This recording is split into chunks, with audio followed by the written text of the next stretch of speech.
ఇక సంతోష్ రావు గారి గురించి 2 నిమిషాలు చెప్తాను. అంత పెద్ద సీనున్న మనిషి కాదు కానీ చెప్పాలి. ఎందుకంటే కూరల ఉప్పు ఎట్లుంటుంది ఈయన అట్లా అన్నట్టు ప్రతి దాంట్లో చెడగొట్టడానికి కొంచెం ఉండాలి కదా, అట్లాంటి వాడు.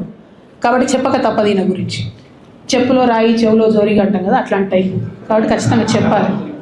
విషయం ఏంటంటే ఈయన ధనదాహం ఎట్లాంటిదంటే సంతోష్ రావు గారిది రామన్న కాన్స్టిట్యున్సీ, కేటీఆర్ అన్న కాన్స్టిట్యున్సీ నేరెళ్లలో ఇసుకలారి గుద్ది ఒక దళిత బిడ్డ చనిపోతాడు. సరే, దాని మీద పాపం అక్కడ ఆ రోజు అందరు యాజిటేషన్ చేస్తే ఈయన సంతాన అడ్వాంటేజ్ ఏంటి, ఈయన కూర్చుంటాడు కదా సార్ దగ్గర, సీఎంఓలకి వెళ్ళి ఫోన్ చేసి అక్కడ ఉన్న పోలీసు వాళ్ళందరినీ ఒత్తిడి పెట్టి 7 దళిత బిడ్డల్ని కొట్టినరండి.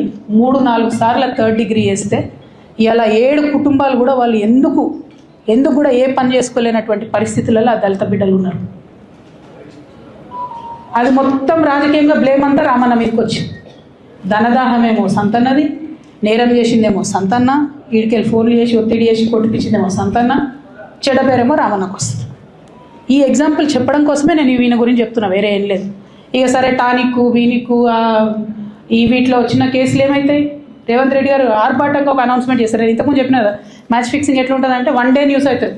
టానిక్లో ఈయన మీద కేసు పెట్టినారు, 3వ రోజు పోలీసు వాళ్ళు ఎఫ్ఐఆర్ కొట్టేసారు. అది మీరు ఇంకా కనుక్కోండి. కాజ్ చేసేసారు, కేసు మూసేసారు. ఏం అండర్స్టాండింగ్ ఉంది, ఎందుకు మూసేసారు? At the same time Harithaharam, తెలంగాణకు హరితహారం అని పెద్దలు కేసీఆర్ గారు పెద్ద కళతోని 230 కోట్లు అక్కడ గోబీ డెజర్ట్ల వాళ్ళు చెట్లు పెట్టి చైనాను కాపాడుకున్నారు. మనం అదే స్థాయిలో తెలంగాణను బాగు చేసుకోవాలని పెద్దసారి హరితహారం అని పెడితే ఈయన దానికి నకిలీ ప్రోగ్రామ్ గ్రీన్ ఇండియా ఛాలెంజ్ అని పెడతాడు. తెల్లారులేస్తే సినిమా వాళ్ళని తీసుకురావాలి, రోజు ఒక ఫోటో వేసుకోవాలి. దాని వెనుక ఉన్న కుట్ర ఏంటంటే జీవో అమెండ్మెంట్ అవుతుంది సంతోష్ గారి గురించి. ఆ ఫారెస్ట్లను 10% ఇన్కమ్ ఎవరన్నా ఇస్తే అమ్యూజ్మెంట్ పార్క్లకు ఇస్తారన్నట్టు. దానికోసం జీవో అమెండ్ అవుతుంది.